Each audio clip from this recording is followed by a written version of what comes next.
Photochemistry रसायन विज्ञान की वह शाखा है जिसके अंतर्गत हम उन सभी अभिक्रियाओं का अध्ययन करते हैं जो सूर्य के प्रकाश की उपस्थिति में होती हैं।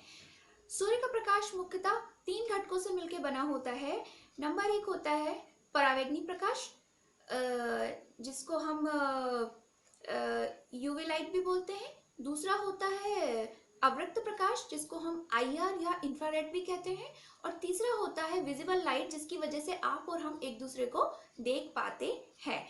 विजिबल लाइट हार्मफुल नहीं होती है। यूवी और आईआर काफी हद तक, यदि हम ज्यादा इसके संपर्क में रहते हैं तो ये नुकसानजनक होता है। ज्यादा अल्ट्रावायलेट रेडिएशन से कैंसर का भी खतरा होता है। इसी प्रकार आईआर रेडिएशन के भी अपने अपने नुकसान होते हैं। यही कारण है कि बहुत ज्यादा सूर्य के प्रकाश की उपस्थिति में जो दोपहर की रेडिएशन होती है उसमें बहुत ज्यादा बैठना कई बार नुकसानदायक होता है। आइए हम बात करते हैं प्रकाश रासायनिक अभिक्रियाओं की। इसको हम एक एग्जाम्पल के द्वारा समझेंगे। जैसे आपने देखा होगा कि पत्तियां पीली पड़ जाती हैं। पत्तियों का पीला पड़ना उदाहरण है प्रकाश रासायनिक अभिक्रियाओं का।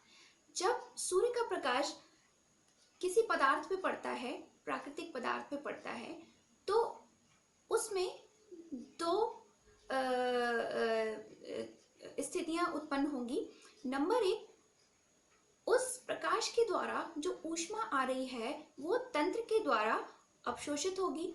नंबर 2, तंत्र के गर्म होने से, तंत्र के एनर्जाइज होने से वो ऊष्मा ट्रांसफर होगी उसमें उपस्थित अणुओं, परमाणुओं या मॉलिक्यूल्स, जो भी घटक उसमें प्रेजेंट है, उसमें जाएगी। जब परमाणु इस ऊर्जा को अवशोषित करने लगते हैं, ऑब्वियस सी बात है कि जब इन्हें ऊर्जा मिलेगी तो उसका वो उपयोग करेंगे। ऊर्जा के अवशोषण से बंध एक्सपेंड होंगे और ये आपस में टूटने लगेंगे, और इस हद तक टूटेंगे कि परमाणु से इलेक्ट्रॉन निकलकर भागने लगेंगे, दूर जाने लगेंगे। उससे क्या होगा? आयोनाइजेशन। इस स्थिति को जब किसी परमाणु में से उसका इलेक्ट्रॉन निकलकर या उसको छोड़कर चला जाता है, इस स्थिति को ही हम बोलते हैं आयोनाइजेशन या आयनीकरण। क्योंकि अब परमाणु परमाणु नहीं कहलाएगा, अब वो कहलाएगा आयन। एक दूसरी स्थिति भी होती है जिसमें कि कोई परमाणु दूसरे के इलेक्ट्रॉन को ग्रहण करता है। जब ग्रहण करता है तो ऋणायन बनता है, और जब अपने इलेक्ट्रॉन को जाने देता है, छोड़ देता है, तो धनायन बनता है। ठीक है, तो आयोनाइजेशन हुआ। आयोनाइजेशन होने के बाद क्या होगा? प्रकाश रासायनिक अभिक्रियाओं में मुख्यतः 3 चरण होते हैं। पहले चरण में इलेक्ट्रॉन एनर्जी को एब्जॉर्ब करने के बाद बहुत ज्यादा दूर तक नहीं जाता, बहुत लंबे समय के लिए नहीं जाता, और थोड़े ही क्षणों में वापस अपनी सामान्य अवस्था में आके बैठ जाता है। दूसरे चरण में इलेक्ट्रॉन थोड़े ज्यादा समय के लिए जाएगा और थोड़ा सा कुछ काम करके आएगा, एनर्जी को थोड़ा सा इमिट करके वापस अपनी अवस्था में आके बैठ जाएगा। लेकिन जब एनर्जी और ज्यादा मिल रही है तो तीसरी बार जब ये इलेक्ट्रॉन जाएगा तो ये रासायनिक अभिक्रिया को संपन्न करके आएगा। मतलब हमारा जो टारगेट था कि हम जो यहाँ प्रकाश रासायनिक अभिक्रिया देखने बैठे हैं या करवाने बैठे हैं, वो उसको पूरा करके ही आएगा। पहले चरण को जब ये थोड़ी सी देर के लिए जाता है और वापस आ जाता है तो इसको बोलते हैं फ्लोरोसेंस, और जब ये थोड़ी ज्यादा देर के लिए जाता है तब इसको हम बोलते हैं फॉस्फोरोसेंस।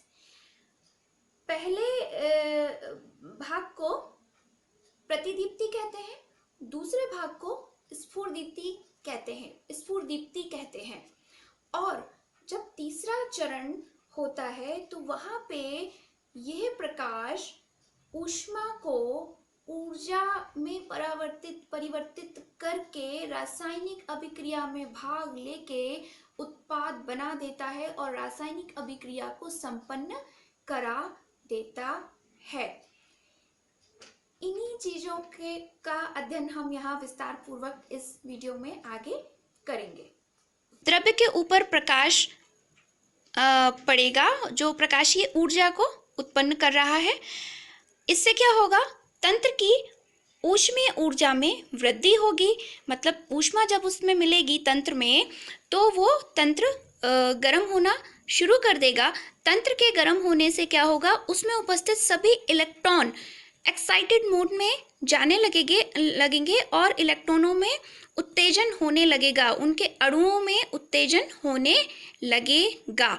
और क्या होगा, इस ऊष्मीय ऊर्जा को ग्रहण करने के बाद जब अणु या परमाणु के इलेक्ट्रॉन एक्साइटेड होकर अपने परमाणु को छोड़कर बाहर जाने लगेंगे, तो आयनों का बनना शुरू हो जाएगा, जिसे हम कहते हैं प्रकाश विद्युत प्रभाव। इलेक्ट्रॉन फिर अपनी सामान्य अवस्था में लौटने लगेंगे और जैसा कि मैंने आपको पहले बताया, जो इलेक्ट्रॉन थोड़े कम समय के लिए जाएंगे वो प्रतिदीप्ति या फ्लोरोसेंस में कहलाएंगे, और जो थोड़े ज़्यादा समय के लिए अपने परमाणु को छोड़कर जाएंगे वो स्फुरदीप्ति या फॉस्फोरोसेंस में कहलाएंगे।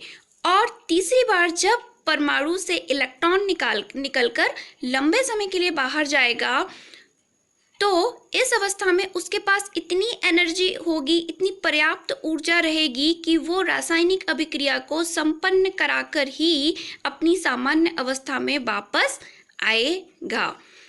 इसी पूरे इस पूरी प्रक्रिया को ही हम प्रकाश रासायनिक अभिक्रिया कहते हैं। प्रकाश जब किसी माध्यम पर आपतित होता है, तो आपतित प्रकाश की तीव्रता को ज्ञात करने हेतु हम 3 मुख्य घटकों का अध्ययन करते हैं। नंबर 1, जब प्रकाश माध्यम पर पड़ेगा तो उसका कितना हिस्सा या कितना प्रतिशत प्रकाश अवशोषित हुआ है। नंबर 2, कितना प्रतिशत प्रकाश परावर्तित हुआ है, और दोनों के अलावा कितना प्रतिशत प्रकाश ऐसे ही पारगमित या ट्रांसमिट हो जाता है। तो जब हम इंटेंसिटी की बात करते हैं, तब प्रकाश की तीव्रता I नॉट को हम लेंगे समीकरण के रूप में, I naught is equal to IR plus IA plus IT। यहाँ पर क्योंकि जिस केश नलिका या टेस्ट ट्यूब में हम सैंपल को लेते हैं, आजकल आधुनिक केश नलियों में तो कैपिलरीज में इसका जो ट्रांसमिशन परसेंटेज है वो काफ़ी कम है, लगभग नेग्लिजिबल है, 4% के समथिंग अधिकतम होता है, और आधुनिक में इससे भी कम इसका मान पाया गया है। तो क्योंकि उसका जो रोल है वो बहुत ही नेग्लिजिबल है, इसीलिए कांच की नली का जो रोल है उसको हम यहाँ काउंट नहीं करेंगे, उसको हम अवॉइड कर देंगे।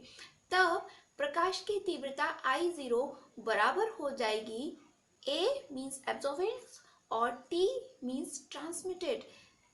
सीधा सीधा बोले तो कितना प्रतिशत हिस्सा एब्जॉर्ब हुआ है और कितना प्रतिशत हिस्सा ट्रांसमिट हुआ है। प्रकाश के अवशोषण के विभिन्न नियमों का अध्ययन हम अपने अगले वीडियो में करेंगे। और ये वीडियो अगर आपको अच्छा लगा है तो प्लीज़ लाइक और सब्सक्राइब ज़रूर करें। Thank you so much. Good night.